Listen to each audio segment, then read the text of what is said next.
All right.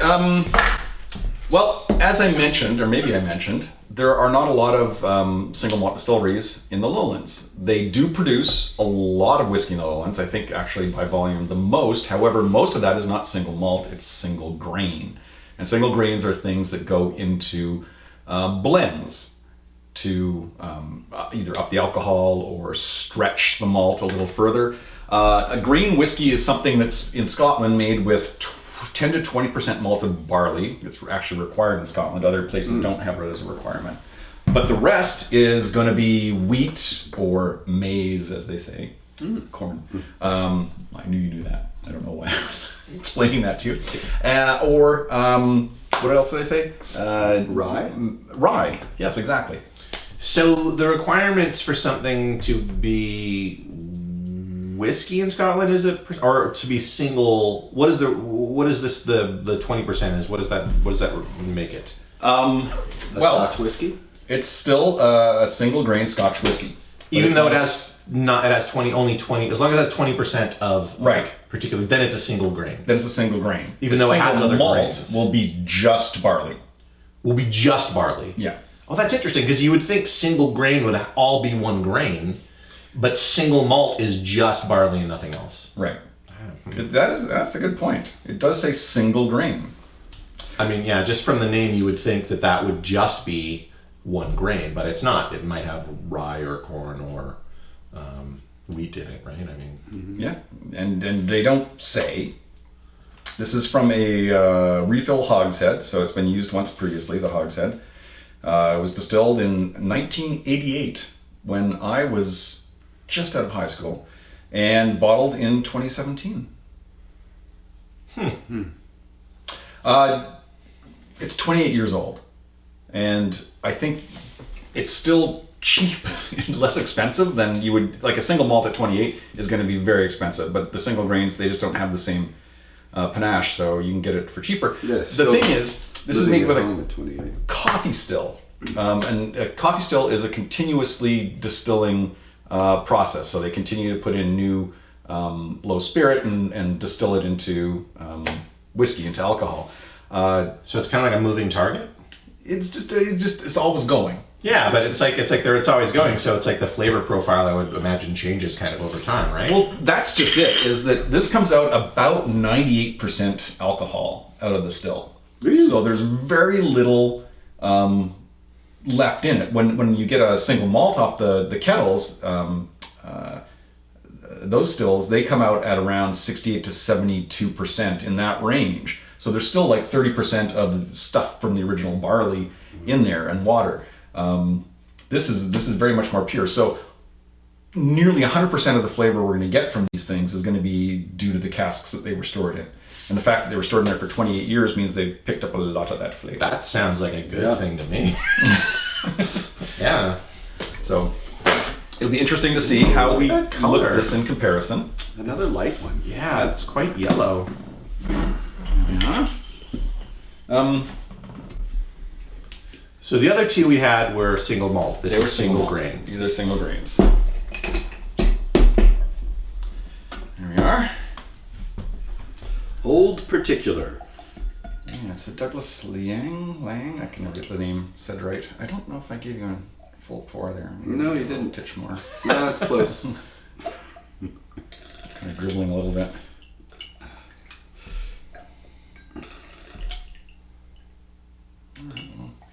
If anyone feels shortchanged, they can have more. Well, we'll see when we get into it. Yeah. Who wants more of what you don't know what it is? Right. That's what I always say. That's a good catchphrase. I've never heard him say that before. He always says it. We all know he always says it. Okay. Oh boy. Whoa, yeah. Wow, it's And that's boozy. That's got a medicinal quality to it. Although it comes off the still at 98%, this is not 98%. This is 52.9%. Still. That's what he Still. said. He said Still. Oh, Right. Still, right? Still. Huh. It's a really clean smell. I do feel like I could use this to dress my wounds. Yeah, I was just gonna say the antiseptic properties are fierce. Yeah. Well, anytime you get shot, you want a bottle of Old Particular a day. Well, that's what you want to pour on the. Yeah. Yeah, there is other stuff in there, but right now A little bit of honey. Very, very faint. I think water may help open this up in the nose. yeah. I'm not gonna try yet though. All right, let's see. There's some kind of herby smell. Can't tell if it's Ooh, rosemary. wow. Hmm. Oh yeah, that's so surprising because you don't get any of that in the nose, and like in the taste of it, there's so much going on. Oh, that's so Like surprising. the honey hits my palate right away, and then the 28 years in oak really shows up.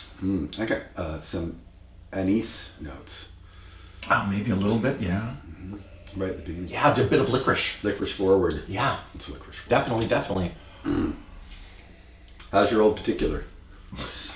It's particularly good. Yeah, I really like this. I do. It's interesting because I like the whole experience, and I do want there to be more in the nose, but this flavor is amazing. Like it's got, yeah. I don't know. Like I feel like I should put water in it because I haven't done that yet. Like if anyone's going to, it should be me. Of all the ones so far that I would say don't put water in, this would be the one that I would say. Really. I think you're gonna be just like Joseph, and every single one's gonna be like, no, put water in it, no. I agree with that opinion. Like we do tastings at our society, whiskey society, and we label the bottles water or no water. But whenever they come out in the bar to drink, I never put water in. Now that I've had some, like the nose has kind of opened up for me too. Now that I've tasted it. There's a bit more. Yeah, it's definitely got some candy in there. There's like a little butterscotch. Yeah, butterscotch, like a nice Werther's original sort of going on there. All right, It's original, yeah. Into the science. I'll be the idiot. Drum roll. Or the hero, so to speak. Professional drummer. It is done. Okay. Oh, this is. Oh, it's warm. Whoa, Warm honey over it.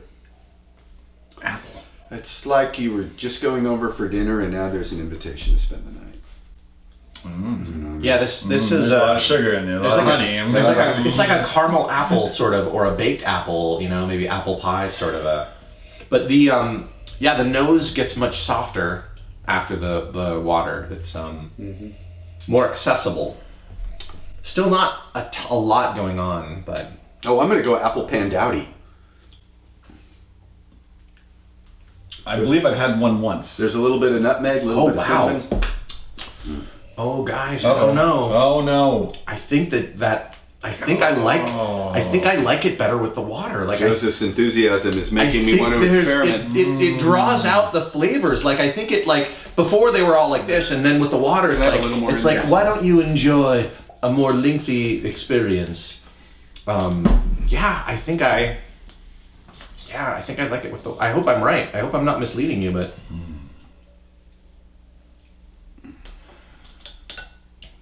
Oh, and there's some other stuff going on in there, like maybe some pine. Oh yeah. All right, here I go. Like yeah. Oh yeah. You lose some of the concentrated intensity, but what you get in return is an expansiveness that allows it to spread the flavor out around the mouth more. Yeah, I think so.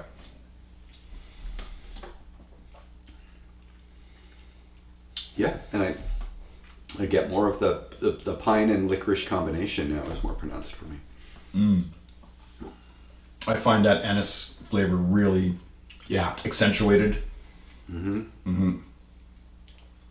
Yeah, it feels bigger in the mouth now after the water. Like it's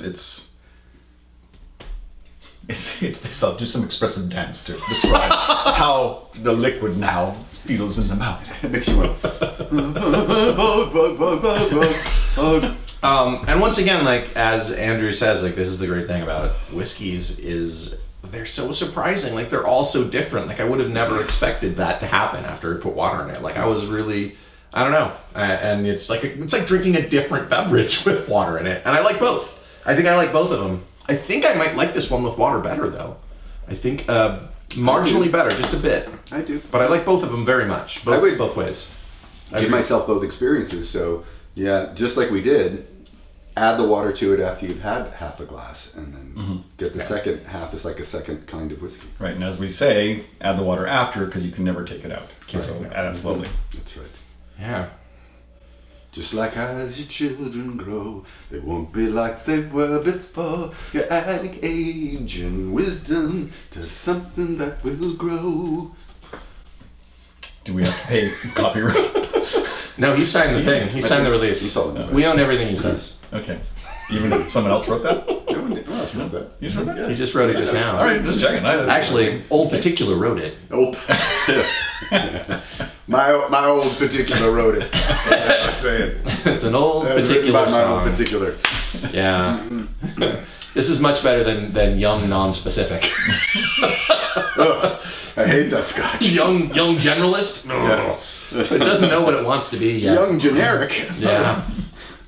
So Old Particular is a independent bottler. They buy the casks from the distilleries, age them however long they want, and then release them as special experiences. And there's a gold medal in the corner. Has it won some awards? This says... Check out our gold medal on our label. It's like, we like gold. I think that's really all it is, because it's just like Douglas Lang and Company, 1948. So that's just a Douglas Lang Yeah, that's just embossed seal of Yeah, like, hey, we did this. proprietorship. Yeah. Like when they do movie reviews and they put the little things around it to make it seem like they're, you know, like, this is from the Cannes Film Festival. Or, Right. Oh, the same little leaves. Or... You know what is special about this? This is from a closed distillery. Port Dundas is no longer in operation. Ooh. You can't get old particular. It's even more particular than before. Because Well, you can get it's- the Old Particular, you just can't get the Port Dundas. Oh, That's the distillery. 20 This oh. is the bottler. Oh. But this particular Old Particular is more particular, is what I'm saying, because you can't get it. Particularly.